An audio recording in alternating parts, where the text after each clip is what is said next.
Ang pulong sa Ginoo diha makita sa Lucas Kapitulo 23, versikulo 43, nagaingon, "And he said to him, Truly I say to you, today you will be with me in paradise." So atong basahon ang previous verses. One of the criminals who were hanged railed to him, saying, "Are you not Christ? Save yourself and us."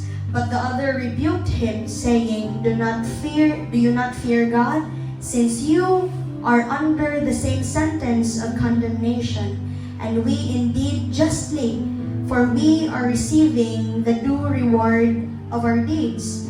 But this man has done nothing wrong. And he said, "Jesus, remember me when you come into your kingdom." And he said to him, "Truly I say to you, today you will be with me in paradise." So aning mga panahon na pagkahuman og sulti ni Ginoong Hesus atong mga pulong sa una nga pulong, ani nga mga panahon na daghan kaayo nga mga katawhan nga nag-alirong nagtan-aw kang Kristo ug ilang agimak si Lord Jesus, saying nga naluwas man nimo ang uban, nganong dili man nimo luwason ang imong kaugalingon.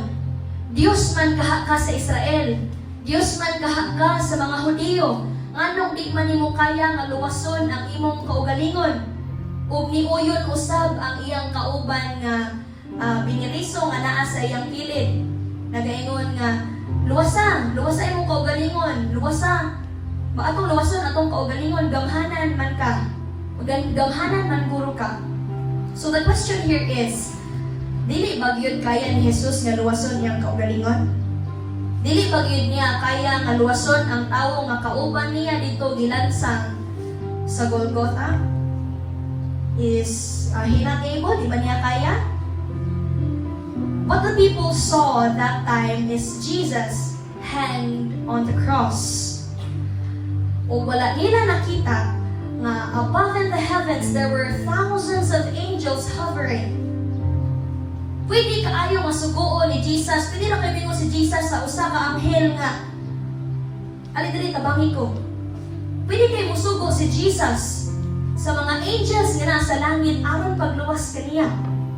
But he didn't. Pwede po kaayo knowing that Jesus is so powerful. Gamhanan ang Dios adunay dako nga pagdumala sa langit ug sa yuta, kaya kayo ni Jesus ang tanan. Bisan sa usa lamang niya kapulong, pwede kayo niya luwason ng iyang kaugalingon. Pwede niya walaon ang mga samad. Pwede kayo niya wagtangon ang iyang kaugalingon sa sakit niya nga paminaw. Pwede kayo.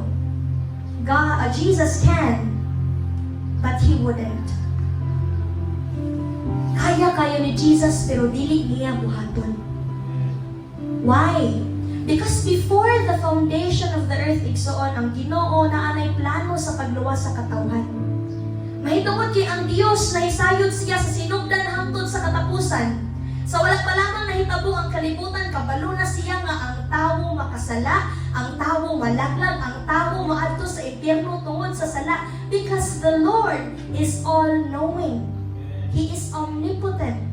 So before a man existed, the redemption plan is already there. And we all know ang atong Diyos na igialagaran is a promise keeper. He is a promise keeper. He kept His promise that He will save all humanity from sin. He kept His promise that He will keep His people from falling into the depth of death. Gibuhat na ni Jesus. Kaya niyang isave niyang kaugalingon, but He would not. Dili niya buhaton. Tungod kay ang Diyos, promise keeper.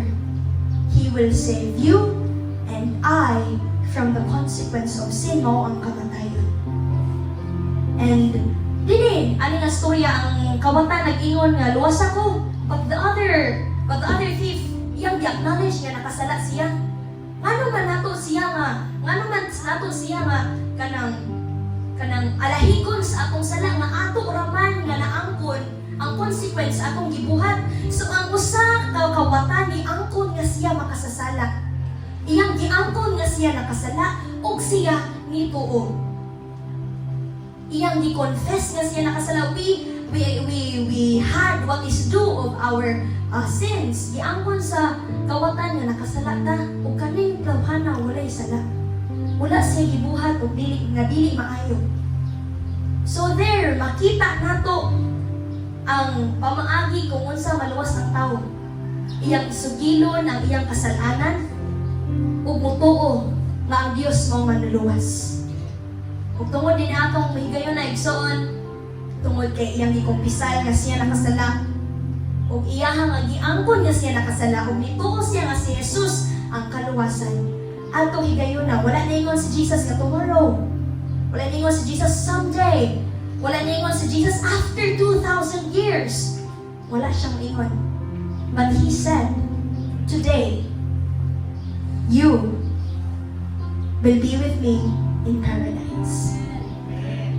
So that is the second word of Jesus on the cross. Glory be to the name of God. Hallelujah.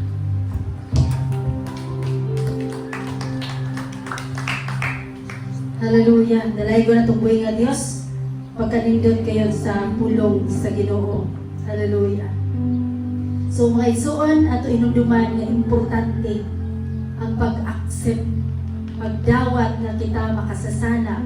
Kung sa diyang gidawat nato ang kita makasasala, mangayo tag kapasayloan. Dili pwede nga ma-accept ra ka makasasala ka pero wala ka nangayo kapasayloan. Mangayo tag kapasayloan asa sa tawo dili kun dili ni Kristo Jesus.